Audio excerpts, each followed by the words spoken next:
Hi everybody, Russ from My Am's 11. Hope you're safe and well. YouTube channel, please consider subscribing. Hitting that bell. I'm rushing through this so we can talk to Jack more. Make sure you hit that bell icon in case. Oh, I don't care. It's Jack Collison. Hi, Jack. How you doing, man? Yeah, I'm all good. Thanks, Seven and Son, Russ. I'm really looking forward to this one tonight. Good man. No, tonight. It's still mid afternoon where you're late afternoon where you are. I know, it's beautiful. Still trying to get used to the time difference, but we're getting there Yeah, slowly. and it's bloody sticky weather in Atlanta, isn't it? Yeah, I've got a bit of a madhouse. The kids are running riot, so I've stuck myself outside, but I'm sweating. I'm Daddy's sweating, but working. I'm Daddy's there. working. Yeah, I'm good. Had a bit of peace and quiet for 5 minutes, so I'm Oh God, happy. I remember the last time I was in Atlanta, and I went to. This was like a couple of years ago. I went to. I remember it was like we was there. Must have been God. It must have been around this time. It was about 38, 39, something like that. And I thought it'd be a really good idea to go and watch the Braves play at Turner Park. Oh wow. And I had less air than that then, and I was just like sweating, and it Oh, was like, that's me now. how long's this game going on? How many Oh, no. innings? Yeah, they just started back today, the Braves actually. So Yeah, but they're at the new baseball's gaff. back. They're at the Yeah. new gaff there, The though, new isn't it? gaff's beautiful now. So. Yeah, it is. And so yeah, it's just I just found Atlanta a really sticky place. It's like just really humid, really Yeah. humid. No, everyone said when we come over, said wait till the summer. So the summer's here. It's great that we got the sunshine. It's just that Yeah, stickiness. But but it's all good. the kids must love it though, innit? The Yeah, kids must love it. the kids are loving it. So I'm just adjusting. Obviously, once I'm out on the pitch, I'm trying to catch my breath putting on a session, but it's all good. Yeah. So if it's like from the academy stuff, is that all kicked off yet? Or We're still waiting to go back. Obviously, they've had the MLS's back yeah, tournament with the first team. Didn't get on too well, and obviously Frank de Boer got the sack today. So it's interesting times at our place to see what's going on. I know. Tell me about it. So it's a bit of a whirlwind. The academy aren't even back at the training ground. We're yeah, searching for a new manager, but it's a fantastic club, and I'm really enjoying it. So I yeah, can't they are complain. mental. They're a Oh, mental club, aren't they? yeah, it's great. Just the enormity of the whole thing, and obviously the project's so new. It's only a couple of years in, and Yeah, they've yeah, already had that instant success. So for me to come and be a part of it, it's been great so far. yeah. I remember seeing. It's like I'm always in America, but I'm not honestly. I remember when I went to see a Red Bulls game because I was staying. I was living in New Jersey for a bit, only for like a couple of months, and yeah, I remember seeing it. And I went to see Atlanta United play New York, the Red Bulls, and they brought so many fans. It Yeah, was mental. You think like Atlanta's miles away from New yeah, Jersey. no, It was a that's Sunday I mean, afternoon as well. It's like mental. oh, they're a passionate bunch. Mm. The guys behind the goal are incredible. It's like a rave going on during the game. It The is. stadium's just wonderful. Walk all the way around the top. It's very sociable. So it's very different to going to a game in England, but it's captivating. Do you know what I mean? It's Yeah. great. It's great It must fun. be weird as well because, like, obviously, we've restart here, no fans, and obviously the fans are such a massive part in the Premier League, let alone the MLS. We have all the ultras Yeah. and the goals and the fireworks, and it must be really weird for the players, sort of not Oh, playing with I that. think so. Especially, I mean, even it's great to see. Obviously, the Premier League clubs still Yeah, using the stadiums and things like that. But obviously, the MLS tournament it's basically playing on a training ground. yeah, It's a wonderful venue. Don't get me wrong in Orlando, but it's probably even more quiet, even more dead yeah. than it would be. And especially if you've got that 9 a.m. kickoff in the morning, I think I think that's a difficult one to get yourself up for, isn't it? But Well, I can't get used to the like, it's weird because obviously we've had these like, God knows, 90 odd games in like, I don't know, it feels like 2 weeks. It's yeah, ridiculous. it's been mental, isn't And it? and it's like I can't get used to it. I mean, obviously, I still do the stuff at the London Stadium because they need the music clearly being played to know what stadium they're playing at as well. But it's weird because you get like 6 o'clock kickoff games, and I can't get used to like all Yeah. these. I fucked up last time. I thought Fridays was a six Did o'clock. I thought Fridays was a 6 o'clock, and it was an 8 o'clock. Love it. Took your Mrs. Bud, time. Yeah, I Mrs. bet. Budden was not happy with me I when I bet came home. I can imagine. I can Although I imagine. got, although I did get a salt beef bagel to make up for it the next There day, we so go. it was all right. Happy wife, happy What do life. you miss? What do you miss about being over there? It's an interesting one because where I've been over in, it's been such a whirlwind and it's Yeah, just so everything's new at the moment and yeah, exciting. So for me, it's been great to be over here. But I would say just that maybe that intensity of a West Ham match stage, you know what I mean? Coming to the stadium and just seeing the fans and sort of being there for the whole build-up. And then when it just comes out, it comes to life, doesn't it? And I suppose just that real sort of intensity where every single point matters, and even more so this season. Every point's been massive, hasn't it? And it's great to see him do so well after the restart. So probably that's the main thing. But at the moment, I've got no complaints out here, and I'm enjoying it. So not in a rush too much to get home. No, not in a rush. No, I wouldn't be, man. But you're right. I mean, it's just, I mean, West Ham. God, it's like, it's weird. It's like, it's all, we've got all excited for the last 3 weeks, and there's like no football going to be after Sunday. I know. I don't know what we're going to do, are we? But how good are the boys? They've been fantastic since the restart. Credit goes to Moisey and Nolan and stuff, because it's weird. You haven't got the fan. I'm obviously talking to a lot of ex-players like yourself, and like who I speak to, spoke to Julian Fobe the other day, he's such a lovely bloke, and he was saying that fans give him like 15-20% if he was feeling crap or whatever, 100%. and you just got that at the beginning of the restart. They weren't playing. No one was playing that level of intensity, because it was like training game. Yeah. And you're right. We saw like Moyes just instilled this. Typical that we're playing the best football we've played all bloody season, and then no one's there to actually see it. But the season's over, isn't it, on Sunday? And it's just mental. It's mental. And then it starts all over again. But it's weird going into Sunday thinking we don't need nothing. We can relax and just watch it. Champagne football, eh? But no, it's testament. Fair play to the guys. I know they were working incredibly hard over the break, even when they weren't at the training ground and that. And you can see all that work that they've put in. It's really come to the front now. And obviously the likes of Souček and bloody Antonio. I don't know what he was doing over the break, but bloody hell, he's been he's been like Ronaldo. Yeah. He's been like Ronaldo since he's come back. He's been class. So it's mental. It's weird. I think it's all about mentality, isn't it? It's all about strong mental, and it's having the right manager. I mean, you look at someone like Sheffield United, who were like flying before restart. They've just gone. They've gone like, and it's clear. The fans gave them that extra 15-20%. 100%. But it is what it is. But anyway, we'll see what happens. We'll see what happens in the summer and stuff like that. We could all be changed, but we'll see what happens. Now, obviously, what we try and do with this whole, Miami 11 thing is when I get sort of fans and I ask why they supported West Ham, but with the players, it's like, why West Ham? And obviously, you were at Cambridge United, and then you weren't at Cambridge United,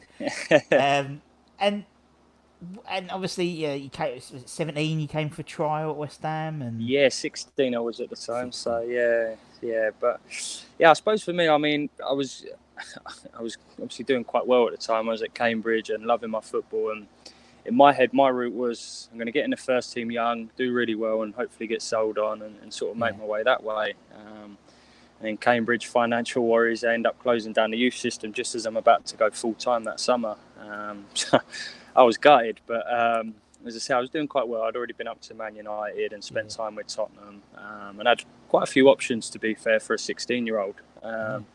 But for me, as soon as I knew West Ham were in the hunt, there was only one place I wanted to go. I mean, Tony Carr, obviously legend, and just to see all the players he'd brought through, all my heroes, all the players I enjoyed watching, your Lampards, your Carricks, your Joe Coles, your Rios, all these players have sort of come through their famous system, gone on to do well in the first team, and obviously have fantastic careers. So ended up going to play a trial game at MK Dons at a hockey stadium.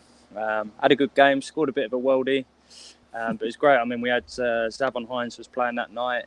James Tompkins was playing centre-back that night. Junior Stanislas, I think, was playing that night as well. So Freddie Sears. So it was quite a good group already. You could see they were a strong group. And I think after that game, it kind of made me want to join West Ham even more. And thankfully, Tony saw enough to give me an opportunity. And I just couldn't wait to get started. And then obviously... And obviously, the rest, they say, is history, really, wasn't it? I mean, 120-ish, 121 games, I think, first team games you played. And it was, I think with you, Jack, obviously, the fans just just took to you. I think you're right. It's like you were like this. You guys were like you said, the Tompkins and you and Freddie. And you were like the second wave, wasn't you? The first Yeah. wave was was that sort of gold, the golden era. But the new lot came, and West Ham love a boy coming through the academy, don't they? Oh, And they love nothing more, and it's quite funny for me because you say like 120 odd games, but obviously I was there for such a long time. But yeah, it's mental just in that time experiencing everything, and I think that's why I got that such close bond with the fans. yeah. I mean, first and foremost, like you feel part of the club straight away. You're walking around Chadwell and all the history and just all the players who've been there and done it, and obviously you grow and grow. And I think after I scored my first goal, I instantly felt that sort of real bond with the fans. And then after that, there was some real difficult times. Obviously the injury, playing a couple of days after losing my dad, but then some good stuff in terms of winning promotion and all of that. And it just was an absolute roller coaster. And to sort of share all them experiences with 35,000 every week was just incredible. And I think probably one of the best things I've done was sort of come back as an ambassador and as a coach, because I think you get to look back on things and you kind of appreciate it even more. But for me now, to speak to the fans and actually get a real grasp of what they're feeling and what it means to be a fan and how much they appreciate what you actually do. As long as you're out there and you work hard, they really appreciate it. So it was kind of great to go full circle. And as I said, I mean, it's hard not to sort of have West Ham as a part of you, and obviously it's the first game I look for. And I think for me, I'd like to think kind of the book will never be closed there. I'm sort of 31 out here earning my stripes, and obviously one day I'd love to come back in a different capacity. Oh yeah, and I think everyone sort of rubber stamped you to come back, Jack. But it's like it's like people see what you're doing over there as you say, a way of earning your stripes. That's the way I see it, to be honest. I'm not putting the job application or anything, but and particularly West Ham, it seems since Moyes has come in, there's been definitely more influence on the old boys in the backroom staff. So obviously, you've got obviously you under 16, you obviously got I mean, Keno's in at 18, you've got Popsy in at 23s, you've got Colton doing it. Conch is doing stuff for the loan players. Zavon's in doing a few bits, and it's definitely, and even like Kev, even like Nolan, like being assistant. Obviously he was a great captain for us as well. So I think that and I think Mark, and there's definitely a few spots there. No, I think it's funny when you talk to West Ham. I think it's such a unique club, and that bond with the fans is so unique, and it's hard to explain it to sort of people unless you've been inside that bubble and you know what it is to really be West Ham. And I think it's vital that as a club they have all these key figures, just sort of embedding the key messages to these youngsters coming through, making sure they know about the culture and understand what it means to be a West Ham player. And I mean, it's been great this season. Obviously we're all so proud of Deck and seeing what he's doing, but Ben Johnson's been unbelievable last few games. Jeremy done wonderful when he sort of play. I mean, Grady Diangana, I know he's been out on loan at West Brom, but how good has he been this year? And it's great to now see, sort of another wave of kids sort of all coming through. And the pleasing thing for me, I had a couple of years coaching, and I know some of the stuff below that is extremely exciting. So I just hope one or two of them can sort of go on and sort of emulate what Deck's done and make a real big name for himself. Yeah, you're right. I mean, when I interviewed Kev Keane, and he was saying that there's a lot of boys in the 18. There's a lot of boys coming through, and obviously, we might lose some to Bayern Munich, apparently, very soon. It's unfortunate the way it is, isn't it? It's like bloody what's the name from Birmingham, going to Dortmund. I know. Then they retire the 22. That was embarrassing, wasn't it? It's embarrassing. We retired the 6 shirt, Bobby Moore. There was some of them though. They were saying they've done like Maldini, Baresi, they've done Jude Bellingham, who's played 40 games. It's crazy, but who knows? It's the way it all works, isn't it? And as you said, then the German players come over here. But you're right. I mean, it's nice to see so many young players, and that's the blueprint for West Ham. I think for not too long, it's not making it seem like decades, but it seems to have been buy the players in. Spend money on. Say some of the current players, for example. 100%. But if you can get the kids in, and it's like West Ham fans warm to an academy boy quicker Yeah, than they warm to a guy from. they'll give them a couple of extra chances as well. Yeah, But one it's one true. thing I think you always find with the youngsters, they always give 110%. Yeah, But they're fearless. These kids are yeah, absolute fearless. They go out there and they just enjoy it. And sometimes you see these bigger, well-known players who maybe shrink, especially when you got 50, 60,000 at the London Stadium and it's a tough game. But I think with youth, you get that energy and that vibe. And yeah. do you know what I mean? You can see Deck. He's just having the time of his life out there every time he puts the shirt on. And I think it rubs off on people around him. And it's the same with Ben Johnson. You see his interviews after the game. He just loves being out there. And as I said, the biggest shame is probably the fans haven't really been there to really witness it, because it seems like it's a really good period for us at the moment, doesn't typical. it? Playing well. Mark did his 500th game. Ben Johnson been playing great.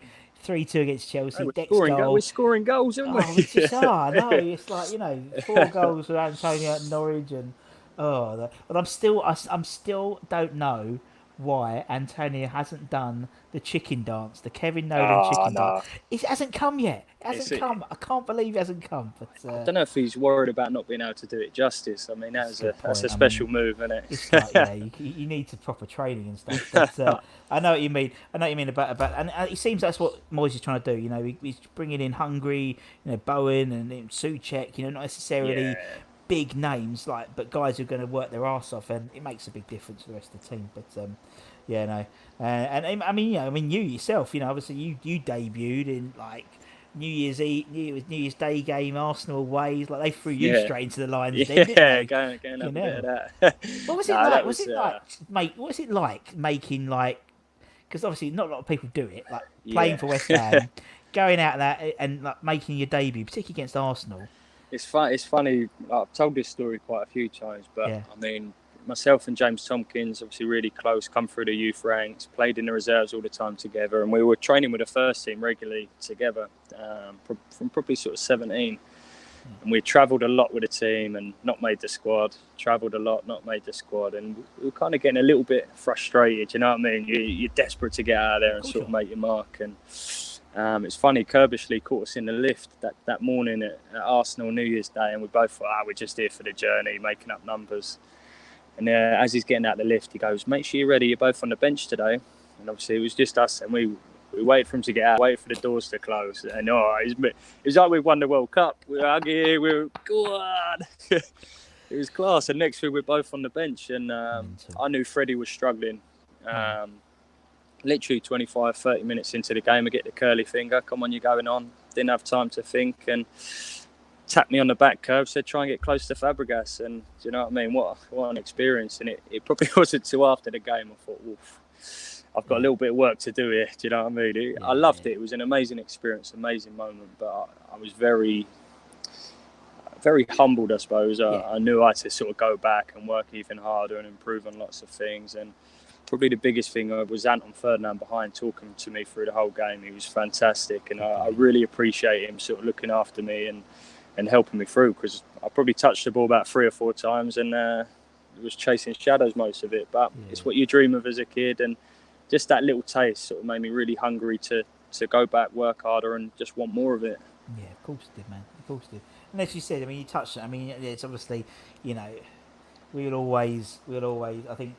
I think you'll always have a huge part in every West Ham's fans' heart, because of obviously the Millwall game, and we know about that, stuff. And I think stuff like that really, what I mean. It's like it's for me. It's like it just epitomised you as a player and you as a person. It was you had a job to do, and I think everyone was like really, and it was just it was a fucking weird game. It was mental. It was absolutely mental. It was crazy. I mean, I was glad I was up the top next to the police control room, because it was just mental. I mean, what's it like to be a player and have a pitch invasion? It was just the whole emotion around the whole thing. I mean, obviously as a youngster, you hear about the rivalry with Millwall, and I mean, my dad. I spoke to my dad a lot, and obviously he was buzzing for the game. He was really looking forward to play Tottenham home on the Saturday or the Sunday, and obviously sad news that day, etc. But I knew how excited he was for the Millwall game. He was like a big kid. He was kind of ready. And when I spoke to the gaffer and he was like, look, what do you want to do? Take as long as you want, stay away. And I was like, look, I would love to play in the game. Yeah. So he kind of, I think I don't saw anyone until we turned up on the team bus to go for pre-match. And I just nearly burst into tears. It was just like everything was kind of bottled out. Everyone's looking at you. No one knows what to say. Like no one knows. Sorry, do you know what I mean? No. Yeah. I think they all know. Yeah. There's nothing you can say. No one knows whether to joke, and it was kind of a weird atmosphere. And then we've gone pre-match and we've come back, and on the way back you can see all the trouble kicking off, all the pubs in chaos, people everywhere, and it's just like, wow, this is gonna be some experience tonight.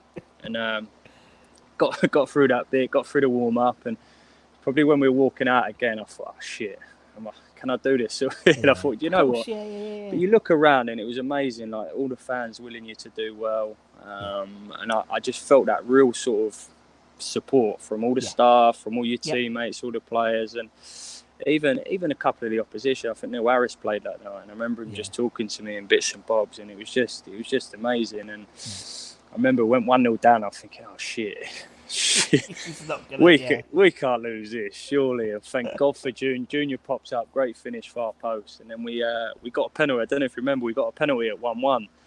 And Junior's gone, do you fancy taking it? And I don't have many regrets, and I actually regret not taking a penalty. I knew Junior was the man for penalties, and thankfully he stuck it away. And probably the most touching moment of the night was when Zavon Hines come on, scored the third, and obviously Zav, I'd lived in digs with him, got sort of gone through everything with him as well, and he come on and scored the third, and we just had a real nice moment afterwards. Like that's kind of for you sort of thing.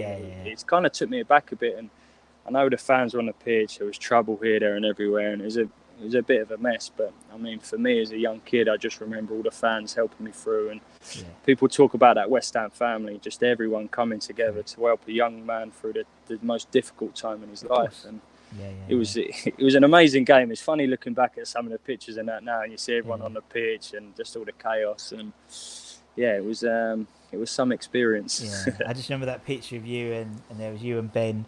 Looking after me. Thank God. I know, good old Ben. I love Ben. That's what you mean when you talk about the people who really understand the core of the club and what it means. You've got like Anita and Secretary Shirley and all these people have been there years and years, and just have seen people come and go, but they understand the real values and what it means to be West Ham, and they're so vital in the role that they play for new players who come in, and sort of as the club transitions to the new stadium, new training ground, and that it's important that these people play their part, and they're still a big part of why West Ham's such a special and unique place.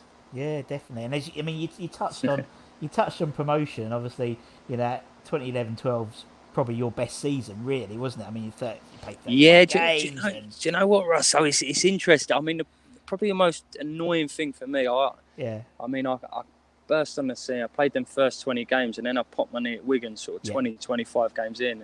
And after that initial injury, I was never ever really fit again. I never ever felt comfortable on the pitch, and so probably that first 20 games was unbelievable. But you're right, that championship season was just class. I mean, the group, the sort of team that we built, Kevin Nolan come in, we were like a real sort of band of brothers, and there's pressure on us from the outside, people saying we got to get promotion. Obviously we went through that real difficult period around Christmas time where we just couldn't win at home. We kept drawing, and I mean, thank God we signed Vaz Tay, otherwise it might have been interesting, eh? But I mean, in terms of me, it's great, play 30 plus games and chip in with some real important goals and just be part of that journey. And it was funny, the second leg of the semi-final at home against Cardiff, we're cruising, I think we're 6-0 up or whatever, and I popped my shoulder, went down, popped my shoulder, and it was touch and go whether I was playing. My knee was blown up, it was like a balloon, my shoulder. And I actually watched the final back now, and I can hardly walk as I'm going out before the game. I have no idea how I got through the entire game, but what an experience, in front of 90,000, it's pretty much the whole place claret and blue. And I mean, we played crap in the final, didn't we? We were terrible, but we got the win. We got up. And it was quite funny there, because even after, like, people were like, what did you do after? Did you have a mad party? And it was just like, no, it was just such a relief and just like a weight of all that pressure of the whole season. I just think everyone was knackered, and it was just like, Well, Mark fucked off to go on his stag do, Yeah, didn't he? So next it's morning. like, Yeah, I know. My so it's missus like was about to drop. She was pregnant. I couldn't go. They were all off on the motorbike my straight from. wife was due on that day. Oh, really? That was my daughter's due date, and I'd Brilliant. got a ticket, and I got like a I was well, originally I was going to be Bubbles the bear or one of them, but Love on the it. mascots, but I didn't have a you got to have a CBD check, whatever it was, and I Yeah. didn't have it done. Didn't have it done in. I'd have still passed it by the way, but Yeah, love couldn't get it. it done in time. So I was his chaperone. So and I was Quality. literally front row, behind the goal at Vaz, the second half goal, Brilliant. and but it was like it was my daughter's due date, and so I had like my phone in one hand, a beer in the Ready to other go, hand. yeah. 3 o'clock, I got a phone call, and it was a PPI call, thankfully. Oh, God, thank But God for yeah, and that. then she came a couple of days later, and then I got a picture of her in the playoff trophy because I knew it was going to be down Romford at the Brilliant. Romford store, and Love it. I knew Eddie, the security guy. So can I just nip in early? Yeah, Yeah, go on, quality. go on. So I got a picture. Poor bugger. She was scarred at a young age. But yeah, it was just an amazing day, and it was obviously Yeah. we'd done it at Cardiff. I love Cardiff. I thought it was a really cool atmosphere, but something about Wembley in there, and it's Oh, it's 90,000. just, yeah, it's a special place. And as you say, you walk out and just the enormity. And as you say, there was probably that much orange from Yeah, Blackpool and just a yeah. wreck. I don't know how the West Ham fans done it, but it just They felt always do. like it felt like it was a home game for us when we Yeah, walked out. And it was just so special. And that feeling as Vaz hit that ball and it's just hit the net, I've never felt anything like it. It was yeah, just, I think all the boys went off celebrating. Vaz had his abs out, didn't he, of course? And I've just yeah. run Of off the course. complete other way, pulling my shit. I didn't know what I was doing, but what a feeling and what a way to do it. I think running away with a league obviously would have been great, but I think if you ask any West Ham fan or anyone in that change room, would they have liked the experience of going up through the playoffs? 100% they would have said yes. Yeah, no, totally. And obviously, you know, it's all starting again on Sunday, isn't it? With the Brentfords and the Fulhams and Swanseas and whatnot. So yeah, we'll see. We'll see who else comes up. But yeah, it was a great. And obviously, everyone talks about the Cardiff away. Your two goals, Yeah. and and it was. But everyone's talking about death, and I've seen them a million times now.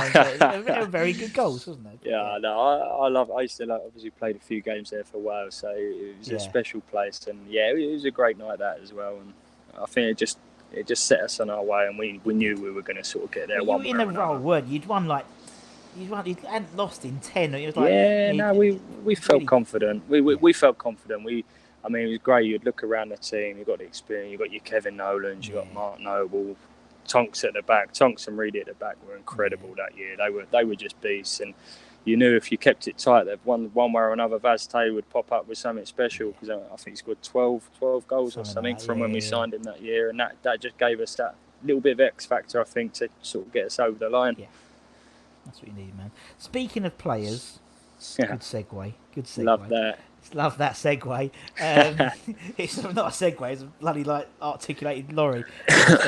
But as I said, we do this 11, and obviously with the players, we ask them to pick an 11 of the players they played with, and obviously you've got quite a nice spread because technically from 2008 to Yeah, the good managed to get a 5 few years spread. seasons. Yeah, Yeah. so you've got quite a few players to play with. So that's what we try and do. At the end of the day, you can play whatever formation you want, man. Doesn't really matter. But it's all about getting these 11 players, and it's a bit of a giggle and it's a bit fun. And we know no one takes it too seriously, but I it's know I interesting have. to get people. It's been tough. Good. It's been Oh, good. bloody tough choosing this, and 100% I forgot about someone. I know I have, but we'll get there. We'll get there. All right, we'll get there. All right, let's start. We'll start off. Go on. We'll start off in goal. Who are we gonna have in goal for the Jack 11? It was quite a difficult one this actually because I mean I played an awful lot with Rob Green, Yeah. but Adrian was just a mental character, and I loved him. But I'd have to go with Greeny because he probably played some of his best football in a West Ham shirt. Yeah. I think. I mean, even that Championship season, he was He's brilliant. he was pretty awesome. To be fair to him, and he was a real strange character. Really different to Yeah, you hear that, don't your you? You hear that textbook about him. footballer. But what I was intrigued by him. I used to just love watching him, the way he carried himself. Yeah. And when you talk about real hard workers, he loved the gym. He loved just doing what he had to do to get the best out of himself. So I'm gonna stay strong. I'm gonna go with Rob Green. Yeah, I think it's a good shout. Go on. I'll let you carry on. You just carry Right, on as you want to go through, man. So I've had to play a back three because I've got course. more attacking players in my That's what I system. like. So right side of the back three, Lucas Neal. Yeah. Fantastic captain. For a young player, in terms of integrating him into the squad, he was unbelievable for all of us. He used to plan one hell of a Christmas party and little team bonding event as well. He was awesome, but he really sort of looked after me as a young lad, and just little bits of his experience. Like there was some of the stuff he used to do on the pitch away from when the ball was away, and the way he'd really sort of take you under his wing and make sure you're okay was just great. And obviously, he was a fantastic player for us and a real top captain as well. Yeah, and Anton said the same thing. Anton was like brilliant captain. You know, a lot of the life lessons he learnt was from Lucas, the way he conducted himself. Particularly, you know, like he'd go around and take a percentage of everyone's win bonus and give it to the kit man and stuff like that. It was just, he brought everyone together. Even the wives used to get the wives and girlfriends involved in things and that, which was obviously important. And it was great, man.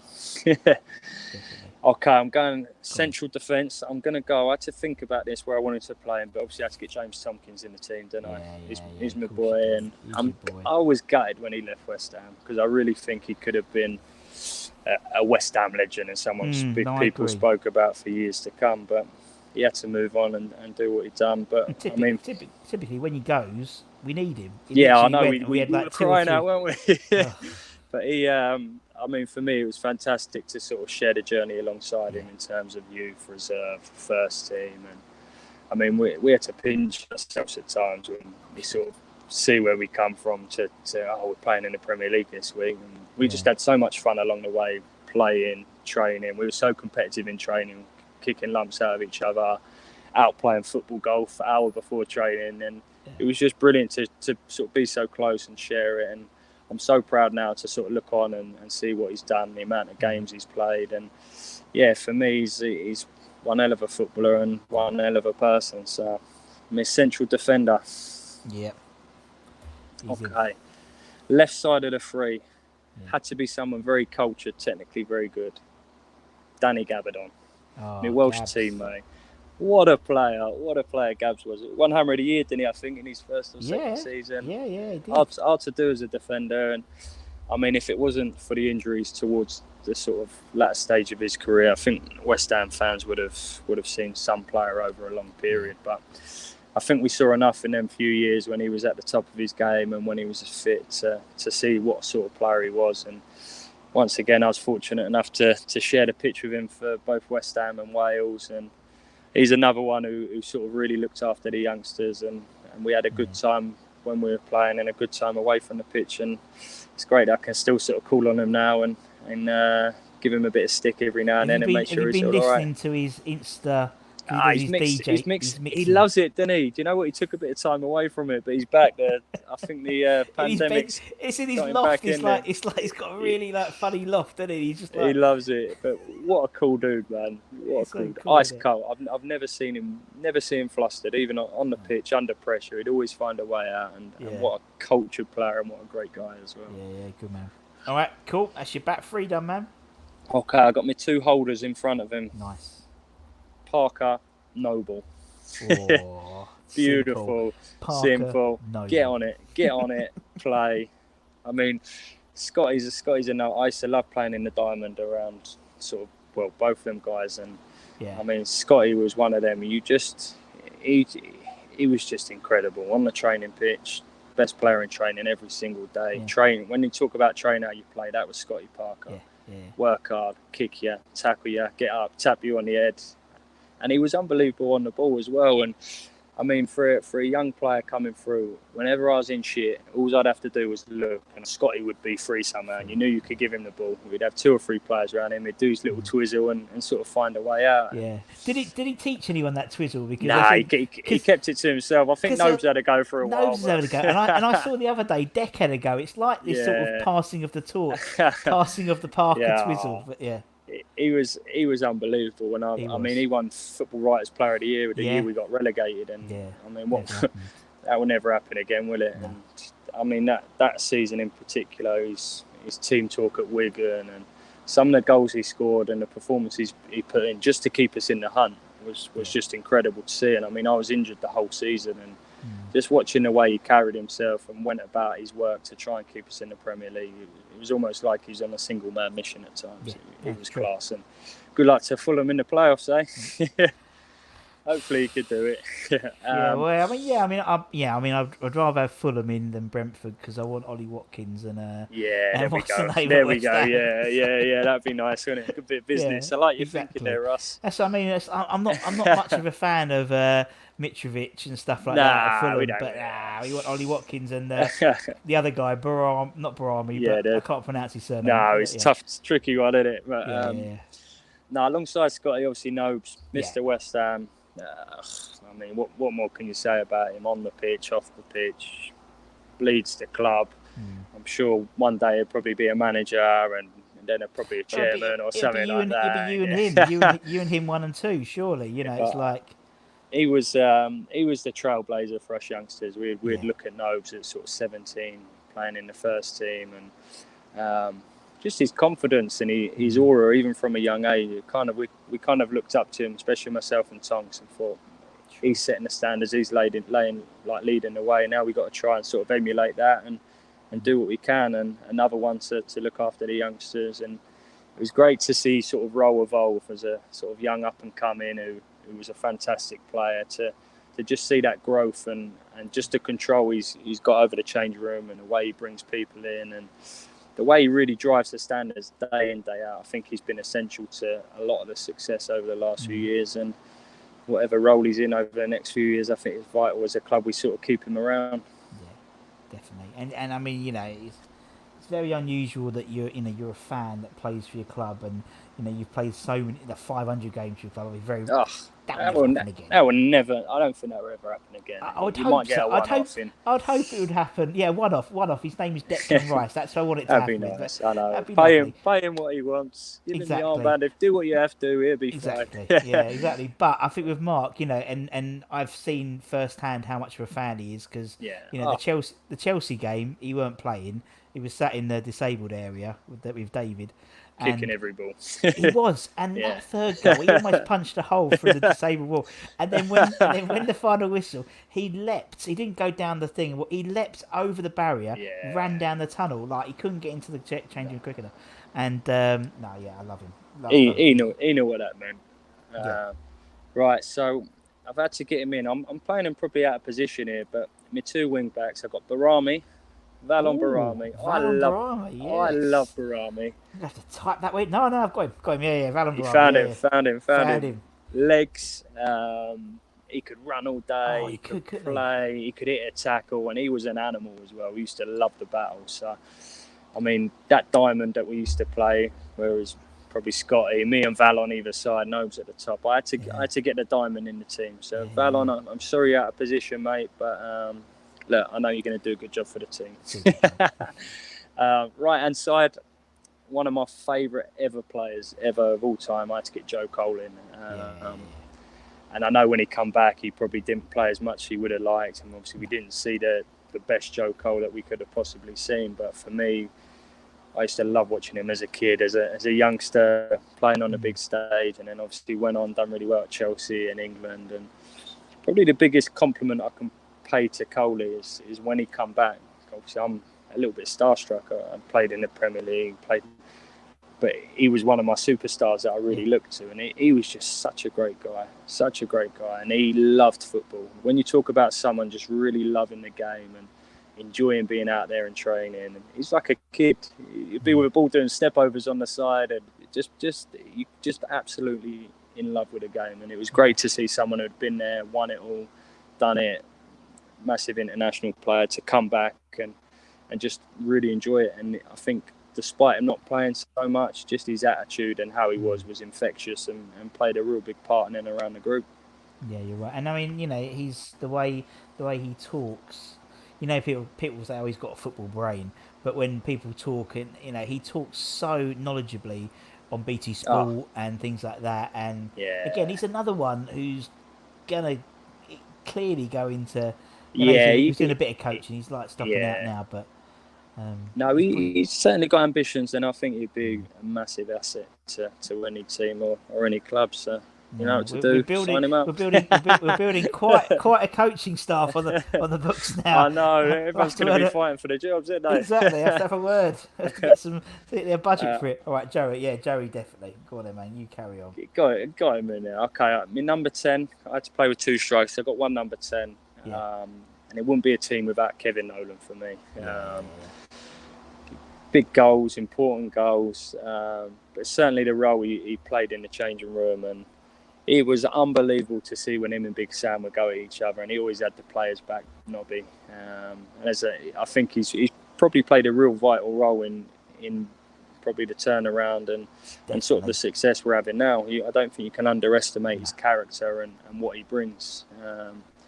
One thing I will say about Nobby as well, fantastic on a night out as well. So I think it'd be important for a bit of team spirit that Nobby's there and getting the drinks in, and do you know what I mean? So, what a player for West Ham. Exactly. Apart from his Christmas, because he'll get suspended when he yeah, he loved his Christmas suspension, did he? But no, he was. I didn't care about that. I thought it's brilliant. You know, the fact he's a driver. You know, it's brilliant. But yeah, no, he's I don't think the West Ham fans maybe appreciate him as much until maybe he'd left, and you saw the importance of them big goals, and he just had that knack of being in the right place at the right time, and I don't think you can really train that. That was just pure instinct, and once again, a fantastic human. Yeah, definitely. Ooh. Okay. You ready for it? Yeah. My front 2. Yeah. Goals in them. Goals. Guillermo Franco and Elian. Who are we getting? See, Franco. I loved Franco. Franco's on my bench. I've got 4. I've got 4 that have just missed out. I've gone for Colton Cole and Craig Bellamy. Yeah. So like it. Bella's brilliant. Set the standard every day. I mean, a lot of the youngsters when we first sort of started coming up were pretty scared of Bella's. Of course you would, yeah. Because he was angry, he was aggressive, he was kicking people. But I think he saw if you gave a little bit back and you're willing to put in the work, he sort of would take care, he would respect you. Yeah. And certainly with me, he took me under his wing a little bit. I mean, I was forced to room with him one pre-season. I was shooting myself, as a youngster. I had to room with Bellas. I didn't know what was going to happen. But he was great to me, as long as I made him his tea in the morning. But then we sort of built a real good relationship, and obviously through the Wales stuff, he was part of the reason why I went down and joined Wales 21s because of Craig Bellamy. And as it grew, I was the one who was always serving him balls for his extra finishing, and sort of I just used to love watching him work and the way he went about his business. And if I was a player, I'd much rather Craig Bellamy in my team than play against me. I thought he was fantastic. And then obviously alongside him, Colton Cole, probably played most of my games alongside Coley, and what a character, what a man. Scored some big goals, obviously scored in the playoff final, didn't he? But it wasn't just his goals. He was great at bringing others in and around him. Always a big target, always worked as hard as he possibly could, and he was just such a man, and it wouldn't be right to have a team without Coley in, so I made sure I got Coley in there. And look, there's a couple that have missed out. I mean, I've got a couple of names down here that deserve a mention. I mean, Junior Stanislas, for me, one of the most technical players that come through West Ham in the last 10, 15 years. Class. Big Andy Carroll. I loved him. Great man. And probably a couple of X-Factor ones. Diamante. What a left foot. What a left foot. Unfortunate not to miss out, but I just couldn't get him in there. And then Franco. I loved playing with Franco. He was unbelievable. His control on his chest is, if anyone could get on YouTube and just watch the way he used to bring the ball down in his chest, it's a thing of beauty. And he must have been about 58 by the time he came to us, but he was class. So there's a few who've just missed out, but I think my starting team are quite dangerous. I've even written down in my formation. Look at you. Yeah, lines and everything. There we go. Look at that. You've even got I've got my gaffer. I've got Zola in as the gaffer as well. Look. Zola's your gaffer. Yeah. I would have played him, to be fair, but he might be a little bit old now. I reckon back in 13, 14 or whatever, I reckon he would have been all right. Or before that, wasn't it? 2009, wasn't it? Yeah, Jesus, I'm an old man. God, yeah. It's the truth. It's like every season just blends into one. I sort of go by seasons based on the football shirts. So for you, when I think of you, I think of the the checkerboard. I don't know why, but the checkerboard's SBO bet one. I don't know why. Yeah, I don't know why. It's really then weird, we had isn't them it? ugly numbers, didn't we? Oh god, the patch Yeah, years. that was class. That was class. We played some great stuff that year. Yeah, I mean, you had Zoda and stuff, wasn't it? But listen, man, it's been Yeah. great. I don't want to take you away from your kids any longer. It's No, been I an absolute appreciate pleasure. that, Ross. Thank you so much, man. It's been an absolute pleasure to chatting to you, and No. everyone loves listening from the ex-players. But as I said, I think a lot of them have a special place in the heart. And as I said, you've appeared in quite a few 11s as well. You know, it's I've made it in the odd one here and there. There we go. Yeah. Injured 11, eh? No, Yeah. one injured 11. Yeah, there we go. The others were on merit. You know, obviously. No, I'll take it. Anything to get rid of German Holt, because he keeps messaging me. When's Jack coming on? When's Jack coming on? When's Jack coming on? Yeah, Like, he's right. a top man. And Lovely his guy. boy done really well when he come over as well. So we he enjoyed loves you. having him over. But he loves the club, doesn't he, man? Oh yeah, And and that's why and I it love just that shows it just shows you how big he is. It's massive. Yeah, it's massive. Honestly, Yeah. it's like I was so naive because I sat in my little box for 20 odd years, and I don't really socialise with anyone outside of West. Yeah, just because you don't. But because of this, like my eyes have been open to a lot of the American guys. I interviewed the Indian Hammers. Honestly, Brilliant. mental. Yeah, and I obviously the crazy Scandinavians and stuff. Yeah, But, they love it, don't they? they do love it. Jack, man, it's been a pleasure. Thank you so much. No, and thanks obviously, for having us, Russ. pleasure, Jack. And obviously, thank you to everyone for watching. Like, share, subscribe. You know what to do. But until next time, for me and Jack, take care, everyone. Come on, you irons. And Come on, you irons. come on, you irons. And see everyone. Take care. Love to See you everyone. later, my Bye-bye. man. Cheers, bye-bye, man.